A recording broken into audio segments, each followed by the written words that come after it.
Hello, hello, hello. Oh, Hi. hello, I was muted. Hi. Awesome. How you guys doing? Good. Awesome. I will pretend that I had a great night of sleep last night. And, and I'll pretend that it's not almost bedtime for me. But I'm actually super excited to be talking about this. So if you guys don't mind, let's just dive into this because I want to keep it short and to the point. So I'm going to try my best. I tend to go off the rails a little bit when it comes to talking. So if you have any questions while I'm talking, if you have anything that you want to ask, just put it in the chat below. If there's anything that I ask you, also put it in the chat. Make sure that yourselves are muted. And then at the end of the call, I'll try to set aside about 10 minutes to just to ask you guys this question. Sound good? So let me share my screen here with you all.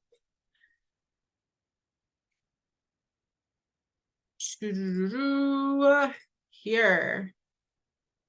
All right. What can you see? Can you see my screen? Okay, cool. Can you see navigating summer without losing your progress? Yep, you can see it. Yes. Fantastic. Awesome. Okay, so things are working. So that's going to be the theme for today. I did a presentation last year on navigating vacation and traveling during summertime. So it's quite similar to that, but obviously adapted a few things. And we change our views as the time goes by. So here's where we're going to start.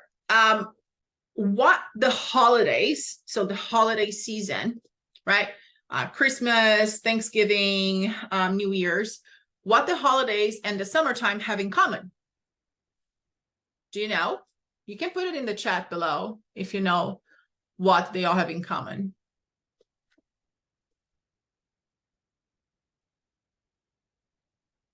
Lots of food. True. Lots of food. Excessive eating off track. Correct. Yes. It's the busiest time of the year for most people. Okay. And that's when they tend to put their fitness goals on hold because there's just too much going on, right? It's always like, oh, I'll wait until summer's over, or I'll wait until after the holidays to take action, right? To take action towards something and to focus on my goals again. And that's typically what we hear because it is the busiest time for people. Kids are off school. If you have kids, if you don't, you're traveling, you're doing all of these things, you're getting together with friends. So it's actually two of the busiest time for people. But if you account for 3 months of summer and 2 months of holiday season on average, that's about 41.6% of the year. 41.6% of the year. That's a lot. Imagine if you just put everything on hold and go all in and just say, you know what, fuck it. Let me just enjoy my life during summer and on the holidays, and I'll just get back on track after. When after? Because summer ends in September. Then you have September, October, and then comes the holiday season. So, and then you give the excuse of the holiday season, and then you start in January. And what do you do in January? A crash diet. And you promise yourself you're going to be perfect this time. Right? So, it's almost half of the year written off because you think that you can't stick to your fitness goals while navigating those seasons because those seasons are busy, right?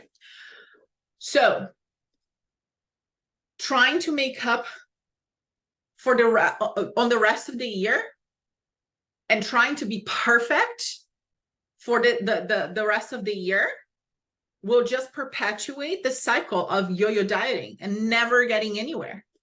Because there will, unless we die, we're going to have more summers. We're going to have more holiday seasons. And if you keep perpetuating and thinking and making decisions the same way, you're just perpetuating. You're just perpetuating the cycle, and you're never going to get anywhere unless you really change how you make decisions around the busiest seasons. Okay, so wouldn't it be more efficient to learn the skills to navigate those busy seasons instead? That will be something going on anyways, always. That's life. And I think I've told a few of you about this before. There's never going to be a time where you're not going to be busy. Like the people who are not busy, who never have things going on, they're dead. They're dead. Because if you're alive, you have things going on, and you have lots of things going on, and you got to learn how to manage all that and still stick to your goals, right? And still make it a lifestyle that you can sustain around your current life. Now, put it in the chat for me. What is the hardest part for you about summertime? Is it the booze? And if it is the booze, is it the quantity or is it the frequency? Option B, the food. Is it the quantity or the quality? C, the workouts. Is it making time for your workouts? As you get busier during summertime, it gets harder for you to get to the gym? Or is it consistency, maintaining that consistent level of effort? Or is it something else? Like, what is the hardest part of summer for you? Why is it that summertime makes it so difficult to stick to your fitness goals? Vanessa answered B, the food. Is it quantity or is it the quality of food? Brooklyn, my girl, booze. Is it the frequency, like too much, too many days? Or is it the quantity, like too much at once? Or both?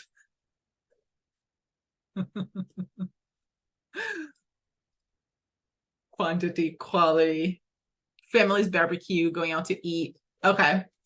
Too much. Consistency in all things, busy with constant events, eating out a lot due to friends and family visiting frequently in summer. Gotcha. That makes sense. Okay. That makes sense. That's those are the answers that I was expecting. The first thing, though, if you want to achieve your goals, if you want to continue to make progress during summertime, is to identify, ask yourself, where are you at in your journey? Where are you at in your journey? What is your goal by the end of the summer? Whenever you're traveling, what is your goal when you come back from that vacation? What exactly are you wanting to achieve? And that's something that sometimes we don't ask ourselves, right? We just go straight, oh, I need to be better, I need to be better. Be better about what? But what am I trying to achieve here? Right? What is the goal? So, and why do we need to understand this? Because fat loss, maintenance, build, reverse diet, those are all different phases of nutrition. Okay? And different phases of nutrition might require a different level of effort. And depending on your own experience and where you're coming from and what your goals are, that might require more or less effort from your end. You might be able to accommodate more or less flexibility depending on what you're trying to achieve. So ask yourself, what do you want to achieve by the end of summer? Is it to lose fat? Is it to maintain? Is it to build? What does success or what does progress looks like for you? Because we have different people in different phases, starting at different stages, going towards a different goal. So you can't always do the same things and expect a different result, right? So what does success look like and what does progress look like for you specifically? Is it to lose an X amount of body weight? Is it to lose inches? Is it to maintain your current body weight? So if you're like, if by the end of this summer, I just maintain what I've got, I'm cool, I'm happy, I'm excited, this is progress for me. Just tell me, what do I need to do to maintain this? And then I'll think about another goal afterwards. But if I maintain, I'm good, I'm cool. Or no, you're like, no, no way. I want to keep losing fat. Or no, your goal now is to build muscle and gain strength, improve energy, digestion, sleep. What is the goal right now? What is the focus? And where are you at in relation to your main goal? Because different levels requires different type of strategies. Oh my gosh, so many typos. And commitment. Okay. So for example, for a portion of last year, 2022, I was prepping for a photo shoot. And if you guys don't know, prepping for a photo shoot is almost prepping for a bikini competition. It requires a high level of effort. And because I was already in a position that I was lean and I wanted to get super shredded, the effort required from me was higher than from somebody than if I just wanted to maintain my shape and my physique. So, and obviously this phase that I'm in right now, this summer is a totally different phase. Not trying to get shredded. But different goals, different starting points, different effort. Okay. So last year I had to have a different approach because I wanted to get to a very, very, very low level of body fat. Right. So I had to say way more no's than I would have liked. But I understood that was the phase that I was in. That was my goal for that phase. And I knew that there was an end in sight. I wasn't going to prep for a photo shoot forever. So think about that. Where do you want to be? Now, where are you coming from? What was your previous phase? Are you just finishing a fat loss phase? Are you just starting to change your habits? Like, are you at a starting point? Like Vanessa is starting her first week in the program now. So blinders on. This is just the time to, switch from old habits that brought you here and incorporate new habits that are going to take you to the next level. That requires a different level of effort than somebody who is already on maintenance, for example, who has already transitioned from all of the phases and already have a higher level of understanding and proficiency on all things when it comes to macros and training. And if this person is super consistent all throughout, it's different. Where are you coming from?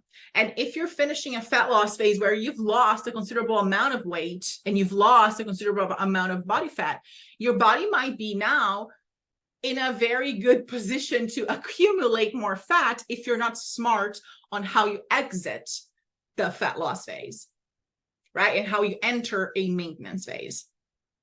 So that's very important too. And like I said, those questions are important because if you don't know your goal, you might set unrealistic expectations of what progress means to you. And this is super important. Frustration comes from the discrepancy between expectation and reality. So if your current reality can't match your expectation, then you're going to feel frustrated. And it's my job to tell you, hey, this is an unrealistic expectation for this phase that you're in, or no, this is perfectly acceptable. Right? You can't, I think I even put it in here. You can't expect A grades if you're only putting C-level effort. You're not going to get there. Right? Once you understand where you're at, what your goals are, and what's required to get there, it's easier to start an action plan. And yes, the first step is actually planning. Okay. The definition of insanity, and I don't know who said this, but they've been saying this forever, and it's so true. I heard it's Albert Einstein, but I don't know.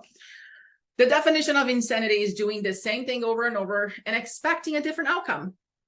So if you have been telling yourself the same lies, yes, lies, because you lie to yourself, we lie to ourselves when we feel that story is going to make us more comfortable. So if you keep making decisions the same way, you're going to keep getting the same results. You're not going to get a different result. It's very unrealistic to expect a different result from the same actions that you've been doing. Okay, so it's very, very unrealistic. And also the way that the program is designed in phases is exactly because you can't get to an experienced level. You can't do what a person who's already gone through all of the phases and learned everything. You can't do what that person does if you're still in the beginning stages. You first learn how to crawl, and then you learn how to walk. You can't have flexibility. You can't have all of the things all at once if you don't learn how to have the structure first. So the people who are succeeding in the program and who are having amazing results while still enjoying their summer and having their drinks and enjoying their food, it's because they learned how to plan ahead, right? And how to make a different type of decision around food and around booze and around fitness in general, right? So one example that I like, is this making sense, guys? I just need a water break here, and I just realized that I've been talking, and is this making sense? Yes. Fantastic. Cool. So one analogy that I love to make, that I think it makes so much sense, is calories versus finances, right? Your budget. So imagine that when you're on fat loss, okay, you have a very modest budget. So you don't have a lot of money coming in, and that's it. When you're in maintenance, you have a slightly bigger budget. Okay, you're still paying your bills, but like there's not a whole lot left over, but you have a little bit more flexibility. Now, when you're on a build, when you're building muscle, you're in a surplus for calories, meaning that you're a rich bitch, basically. So you can do whatever you want.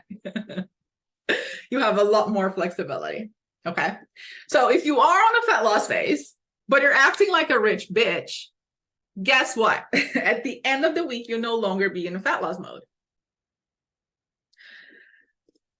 But if you can balance it out, some days you're a rich bitch, and some days you act more modestly, you might end up at least in maintenance, aka keeping the same body weight.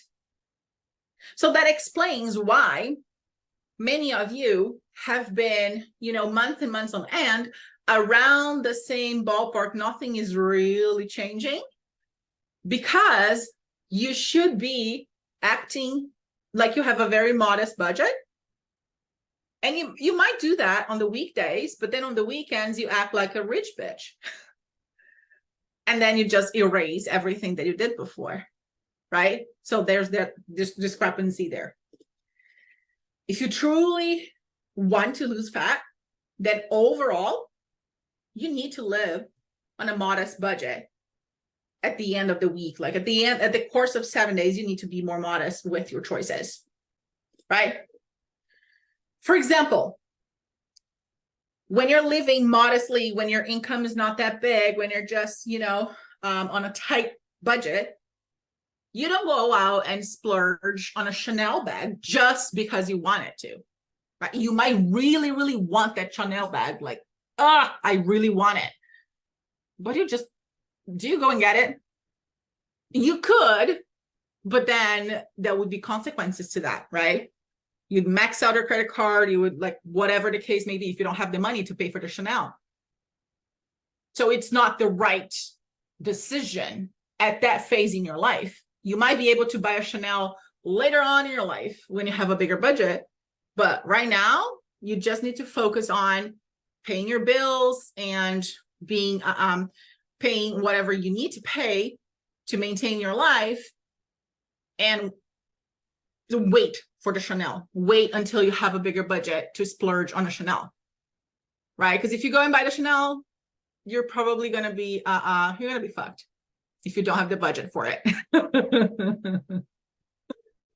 So don't do it. And you might still want it, right? It doesn't mean that you don't want it, but you don't beat yourself about it, do you?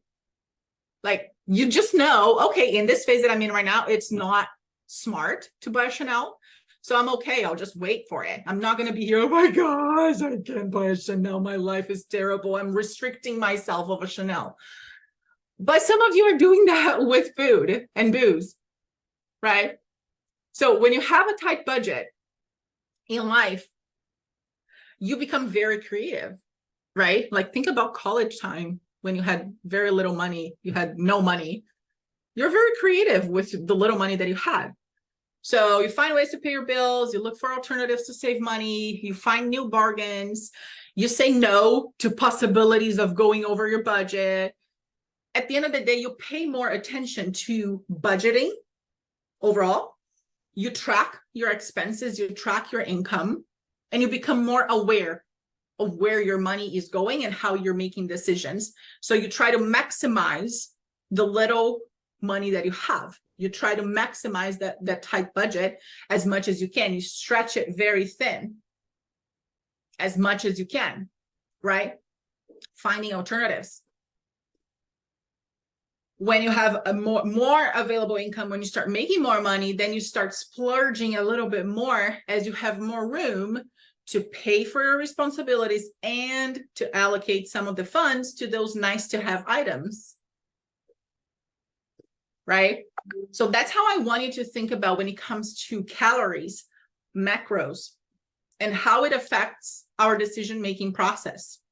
It's not a matter of restricting, but rather making smarter decisions in alignment with our current budget. That's it. The same way that you become very creative and resourceful with your money when you're making little money, we can be creative and resourceful with our calories when we don't have a lot of calories to play with. That's when the big salads and the lots of vegetables and the protein and the cucumbers and the watermelons and the things that are going to fill us up comes in, because they very little budget, very little calories for a lot of volume. So you become very creative with finding solutions and alternatives that fits within your budget, right? So coming on practical tips, just like I said, the step number one is planning. Planning ahead. Make decisions ahead of time for yourself, right? So let's say you're traveling. If you're traveling, try to stay somewhere with access to a decent gym, healthy foods, maybe Instacart. If you're going to all you can eat resorts, yes, I know the goal is to eat as much as you can and to drink as much as you can, but that type of decision brought you here. It's not going to get you to the next level, right? So you don't necessarily, just because you are on an all you can eat resort, enjoying it and having a great time doesn't mean that you have to eat and drink until you pass out, right? Just because it's included in what you're paying. You're not a garbage can.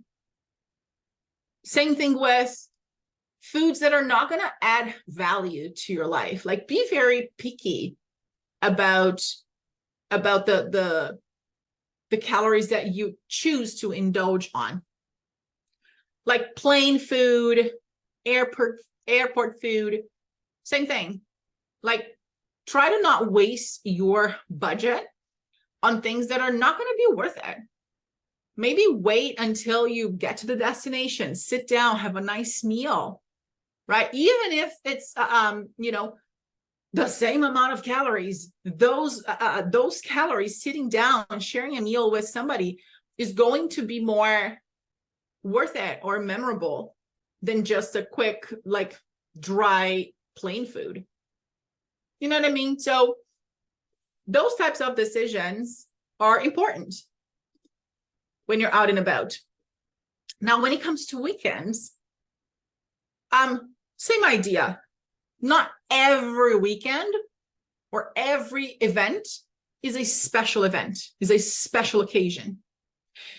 And what does a special event or a special occasion really means? What makes it special? Sure, the food. And we're going to talk about this. Sure, the drinks. But most importantly, the people. how you spend, how are you spending your time? What types of conversations you're having? What type of music is playing? Right? So what makes the event special is not necessarily the amount of food that you eat and the amount of drink that you drink. Like, we're not in college anymore. But the people. And not every drink is worth it, to be honest with you. Not every drink is worth it. Not every food is worth it. So be picky about your food selection, about your drink selection. Remember where you're coming from. Remember your goals. Remember all that. But be picky, right? Whenever you're traveling, try to bring, protein powder with you, for example. Create some sort of structure around your meals. Prioritize protein because that's going to fill you up, right? Usually the biggest component of high calorie meals are the combination of carbs and fats. And those are the most delicious too. So just be mindful. So save your carbs and fats and prioritize those for the meals you truly want to enjoy. So if your family cooks a special dish, it's a family tradition and whatever, and it's something that it's going to be heavy in carbs and fats, which is typically the case, then throughout the rest of the day or throughout the rest of the event, take it easy. Go lighter. That's it. You don't have to be super, bring your food scale to your barbecue. It's not about that. It's about how are you making those decisions. And like, if you're on a fat loss, don't mix deep fried food with alcohol. Okay? Don't do that because it's gonna fuck you up. If you order dessert, share it with someone. If your portion came too big, share it with someone or bring the leftovers home. You don't have to eat or drink just because people are drinking and eating. You don't have to eat the exact same thing that they're eating or drinking. You can still participate and have fun without stuffing your face, right? But again, portion control is very, very important. Sharing eat half of what you normally would. That's a start. But if you're having fried food, and even if you're logging your fried food in MyFitnessPal, let me tell you, chances are that is very inaccurate. Very inaccurate. So you're consuming way more calories than you think you're consuming. Okay, so opt for grilled stuff instead. At least for now. If you're in a fat loss, if you're just coming out of a fat loss, that requires a little bit more thinking involved, right? A little bit more planning. Now, when it comes to training, I think most of you don't truly struggle with maintaining your training. Maybe when traveling, but during summertime is also an opportunity to create memories being active, right?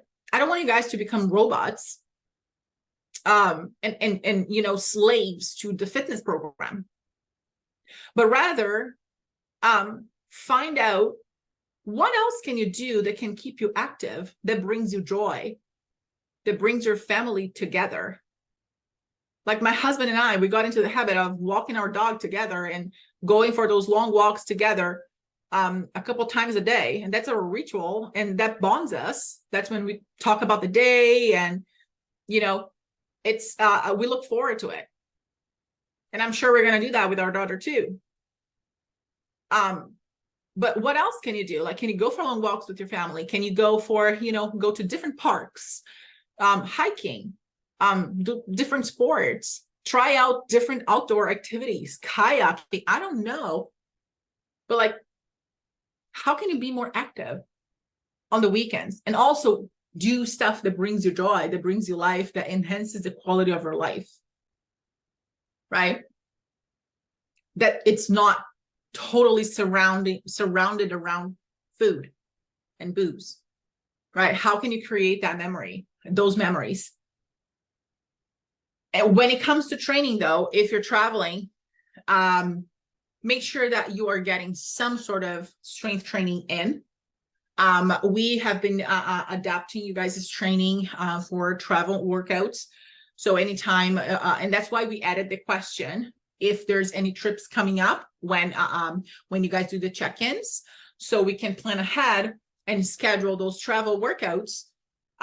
So at least you have some sort of muscle stimulus going on while you're traveling. But if you don't train, if you don't lift weights, if you don't follow the program for like 7 to 10 days, that's when you start to lose muscle, you start to lose strength, and that's never good. But if you can get at least a couple or 3 sessions in during the week, whenever you're traveling, that is going to be very beneficial, at least for muscle maintenance, okay? Now, the booze, the alcohol that many of you struggle with, and I can't understand why. Well, drinks are delicious. I'm missing my glass of Pinot Grigio that are traditional for summertime. But getting back on track here, if you want to drink, try to save it for the evening. So let's say you're traveling, or let's say you're out and about, let's say you're getting together with friends, like try to not like drink all day. And try to focus and choose clear spirits with a diet mixer, like soda vodka or something like that with Diet Coke, right? That is going to be better than a beer. Okay, so clear liquor is going to be better than light beer, and no alcohol is going to be better than both. Okay. Another thing about alcohol, just to be clear, okay, alcohol is the fourth, quote unquote, the fourth macronutrient. Okay, so for those of you unfamiliar with the terminology, macros comes from macronutrients, nutrients that your body needs in bigger quantities. Those are protein, carbs, fats. Alcohol are considered, quote unquote, the fourth macronutrient. Your body doesn't need it, but it contains calories. So just to put into perspective, 1 gram of carbohydrate has 4 calories. 1 gram of protein, 4 calories. 1 gram of fats, 9 calories. 1 gram of alcohol, 7 calories. Okay, so alcohol has almost the same amount of calories as 1 gram of fat.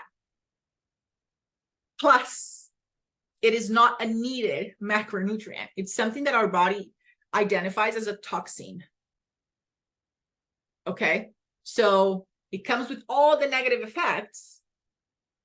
It will impact your sleep, even though you say, oh, I need wine to fall asleep.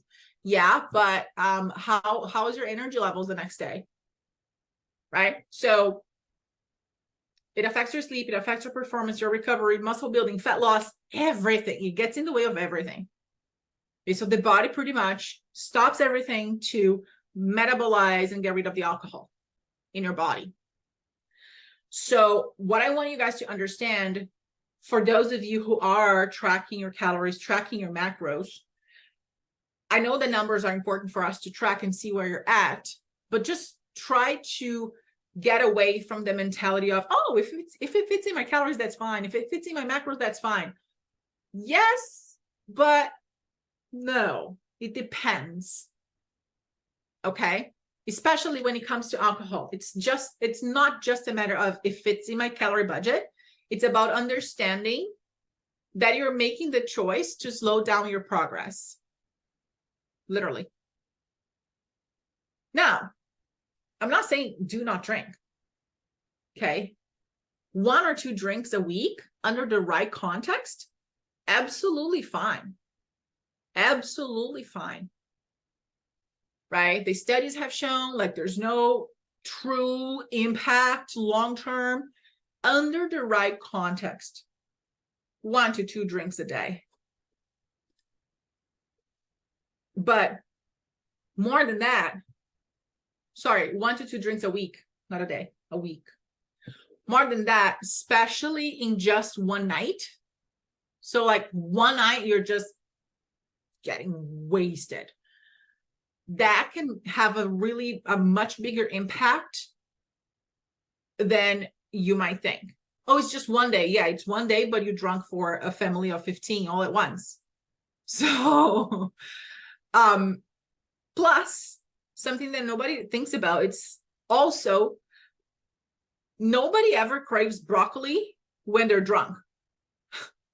I've never craved broccoli when I was drunk. Never, right? So it also affects your decision-making process towards food, right? So just be mindful of that. I'm not saying, and I'm not here to tell you what you can or cannot eat, what you can or cannot drink. I'm here to share the information with you, share the knowledge so you can make the best educated decision towards your goals. Like I said, 1 or 2 drinks a week, fine. If you're on vacation and you want to have like a glass of wine every day, absolutely fine. Enjoy yourself under the right context. But just know that there is a potential effect. And especially if you're saving up calories to fit in alcohol, right? So make sure you're checking the boxes first. And what boxes do I want you to be checking to allow yourself to have that kind of flexibility? Before you even think about the numbers, the macros, the calories, and how you allocate those towards your summer get-togethers, are you right now consistently having 80 to 90% of your food from whole food sources? Whole food sources are foods that are just made up of one ingredient. Example, potatoes. Example, steak. Example, broccoli. Example, chicken, eggs. What is the ingredient of eggs? Just it's eggs, right? So are 80 to 90% of your food choices coming from those whole food sources right now? Are you eating on a consistent basis half of your plate in vegetables at least twice a day? And are you eating at least 2 servings of fruit a day? Right? In the form of a smoothie, it doesn't matter. But are you? Right? So you need to check those boxes first. You want to enjoy yourself. You want to have the, the glass of wine. You want to, have a little bit more flexibility on the weekends. You want to go out, and have a great time at a nice patio or something. Just make sure that you're hitting all those boxes first, right? And obviously, like I said, you can't keep doing the same things and expecting a different result, because that's the definition of insanity again. And I don't want you to think that this is a sacrifice, but rather trade-offs. And there are trade-offs that you might need to make if you want to make a change, truly. Some of them are eating half of your regular portion sizes at restaurants or with family and friends and get-togethers. So, oh my gosh, they only have, they don't have any healthy food available. Okay. Are you hungry? Yes, I don't know what to do. I'm going to stuff my face. Try to eat half of what you would normally eat. Half of it. That's it. Right? Start your day with a protein plus veggie. And that's how you're going to start your day. A protein and veggie heavy meal that's going to fill you up. Is it going to be the most exciting meal of your day? No. Is it supposed to? No. It's supposed to give your body what it needs. It's supposed to stabilize your blood sugar. It's supposed to help you feel full for longer. It's supposed to help you keep your lean body mass. It's supposed to help you save up for those fats and carbs that you might eat later. But again, those fats and carbs, if you go all in, like completely off the rails, no amount of calorie cycling, no amount of fasting, no amount of anything is going to make up for it. So the decisions that you make ahead of time for those events, and when you get there and you follow through with your planning, those are the most important. Okay. Another thing, like I said, save your carbs and fats for the event, but have a plan before getting there, right? Don't just go all wishy-washy. And I talked about this a couple calls ago.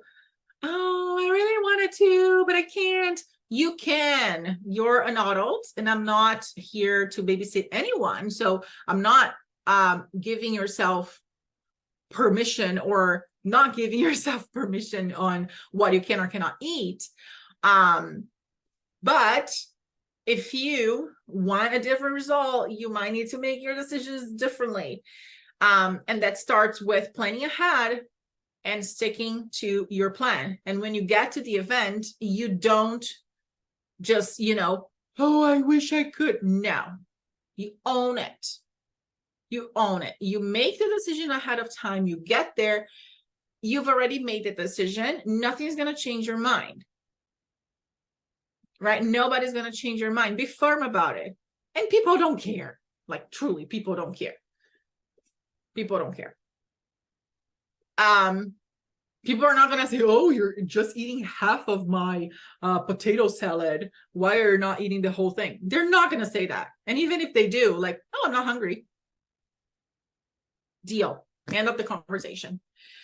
If you're going out for a restaurant, log your restaurant meal ahead of time and reverse engineer how the rest of the day is going to look like. Okay. And other trade-offs that you might need to make at restaurants specifically: order simpler, easier to track meals. Steak and veggies, for example, is much easier. Although they will add oils, they will add butter, you can tell them to not add that stuff. You can tell them, hey, can you not add any oils or butters? Can you make sure that it's not cooked in butter? Thanks. Perfect. Done. Steak and veggies or steak and potatoes, whatever the case may be, is easier for you to track ahead of time and make room for it versus like a poke bowl with 1,000 items on the ingredient list, right? Much, much simpler. The more you add complexity to tracking, the more room for mistake you leave.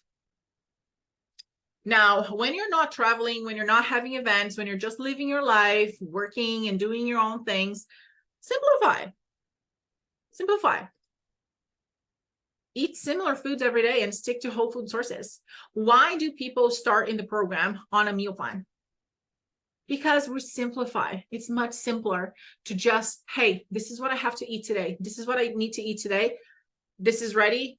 Perfect. Good. I don't have to make any decisions around it. Right? So in the beginning, we want structure. We want simplicity. We don't want complexity.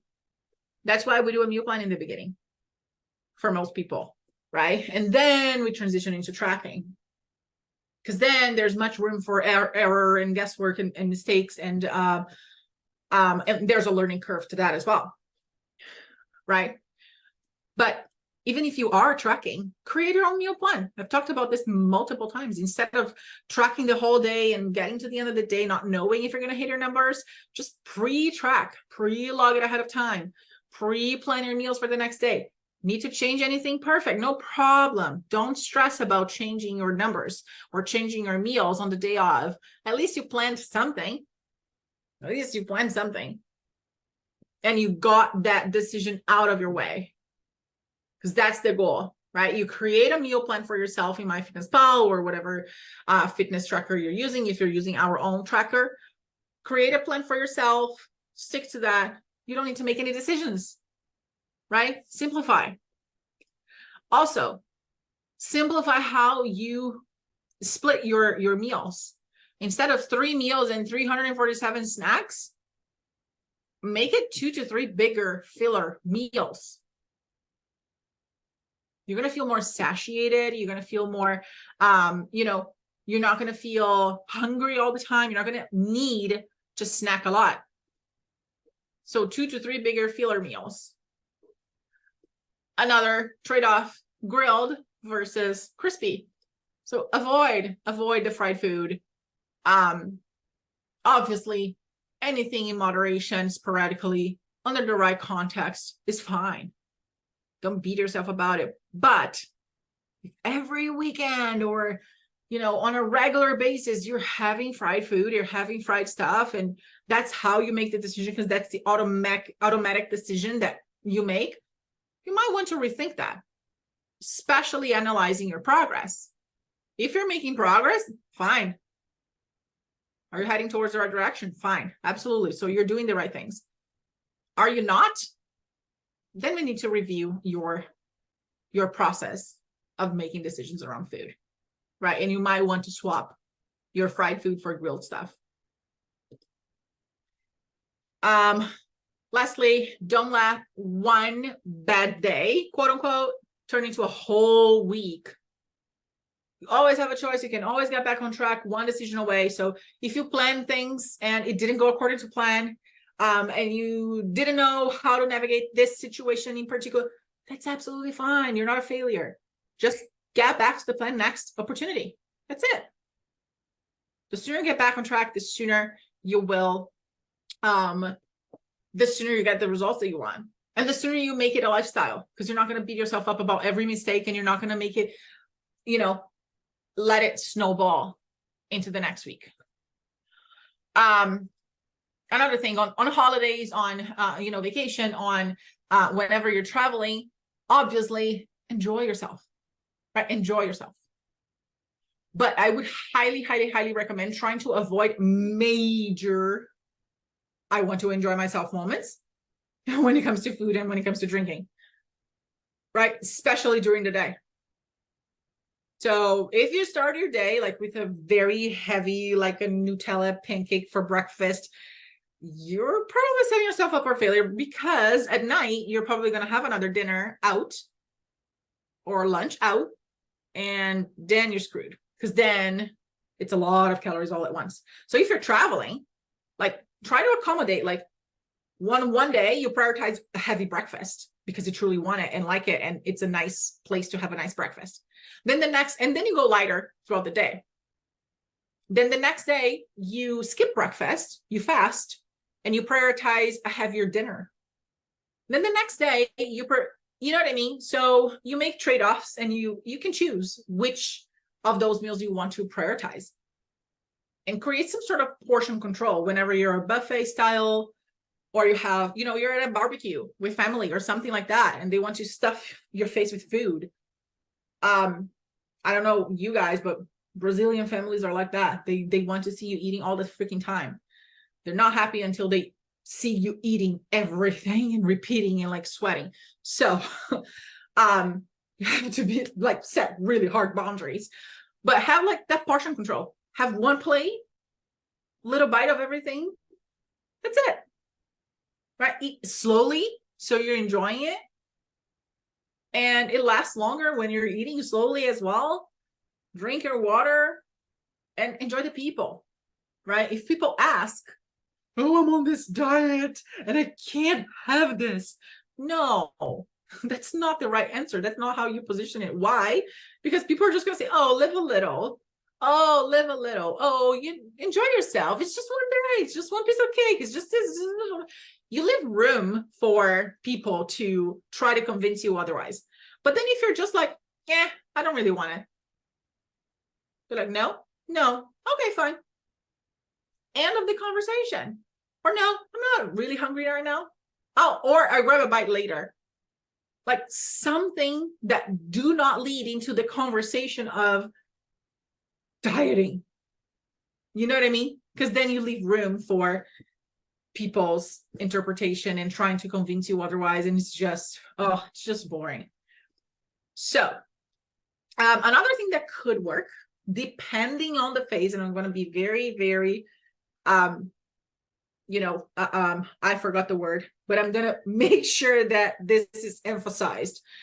It depends on the phase that you're in, and it depends on the level of proficiency with tracking your food. We will tell you. So if you have questions about it, just ask and we will tell you. But it is an option, depending on the phase that you're in, depending on the level of proficiency, depending on the context. It is an option to lower your carbs and fats during the week to accommodate for more flexibility on the weekends. Literally, like if you're saving 10 grams of carbs every single day, by the end of the week, you're going to have 50 grams of carbs that you can play around more. 50 grams of carbs is probably what? A pancake or something, right? Same thing with fats. But again, you have to do it in a way that you are planning ahead and not just like starving yourself throughout the week to binge on the weekend. So very important here. It depends on the phase that you're in. Not everyone can do this. Okay.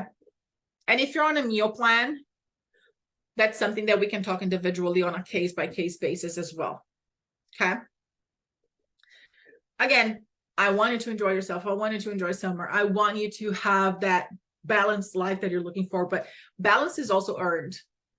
Balance is earned.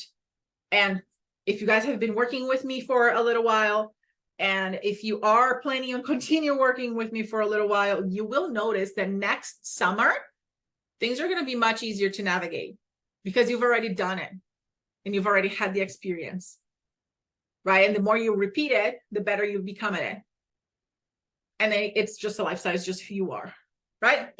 Like I said, I want you to enjoy yourself, but just know that if you have lost a lot of weight, if you're in great shape right now, your body is now primed to regain that weight if you go off the rails.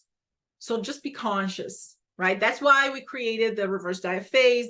That's why we do a maintenance phase after the fat loss. We just want to make sure that we're maintaining our metabolism high and that we don't put on and regain all the weight, all the fat that we've lost. Okay, so be mindful of our choices, understand what triggers you, and make different choices.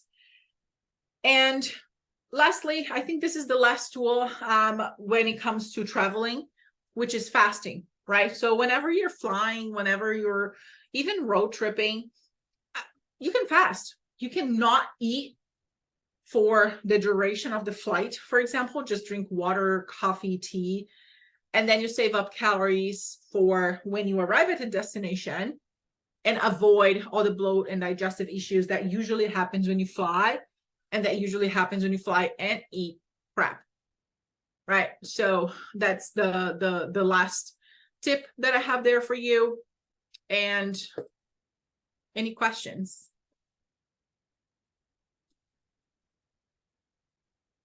All good?